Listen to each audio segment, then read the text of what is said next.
Okay, so about the distance between the pipes, at which pipes are being rendered.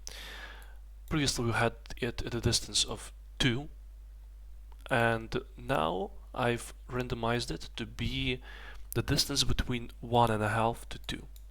So previously we were always rendering the pipes after the timer got to point of 2, the number of 2, but now each time I'm basically randomizing the value at which next pipe should be rendered by taking the value in between those two.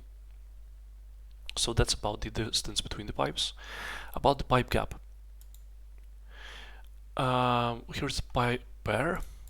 Basically I've introduced 2 new variables. That's the min gap height and max gap height. And then instead of passing the 90 always, as we were previously for our lower pipe, I'm just choosing via math random in between the min gap height and max gap height at which y we should render the lower pipe. The next one, the pause state. First of all, I've introduced the new pause file, sound file here to our sounds table, and inside of our play state, now in our update method, I'm checking if the B button was pressed, and if it was, I'm doing 2 things here. I'm playing the pause sound, and then toggling the paused state here. So as you see, like self-paused value to be not self-paused.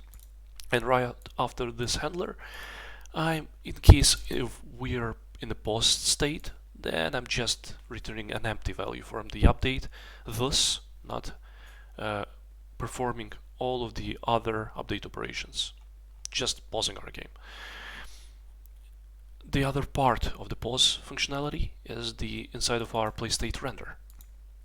In case we are in pause state, I'm just pausing the music and showing some visual text, some text to user what to do to continue the game. So the game is paused, press P to continue. And then in case we are not in pause state, I'm checking if the music is being played, and if it's not, then I'm just starting it once again, or like continuing it, unpausing it. So that's about the pause and the score. Here I've added the show price handler function, which based on a score renders some hint, a visual hint, just to get the player know what to do to get to the next medal. And in case user got the sufficient amount of points, I'm also rendering the medal itself. So the show price uses 2 utilitarian functions. First one is just for rendering the text based on the score with the name of the medal, and the second one is just rendering the medal image. The medal images were added to the separate medals table, which holds each medal with its own image and its own score you need to reach, made for reusability. So here we're just checking if score is less than needed for bronze. We're just showing the hint text. What do we need to get to bronze? For the silver, on the other hand, when we've got the score more than bronze but less than we need for silver, we're also rendering the bronze medal. And same logic goes for the silver medal and the gold medal.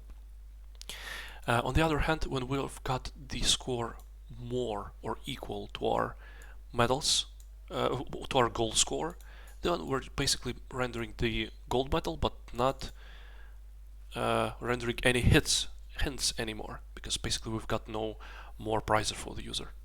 The gameplay now. Here's the countdown, flying, and here's our pause. And unpausing.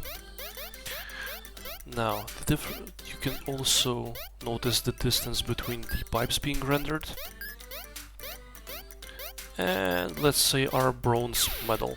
Here it is. So from here we need 3 more points to acquire the silver medal.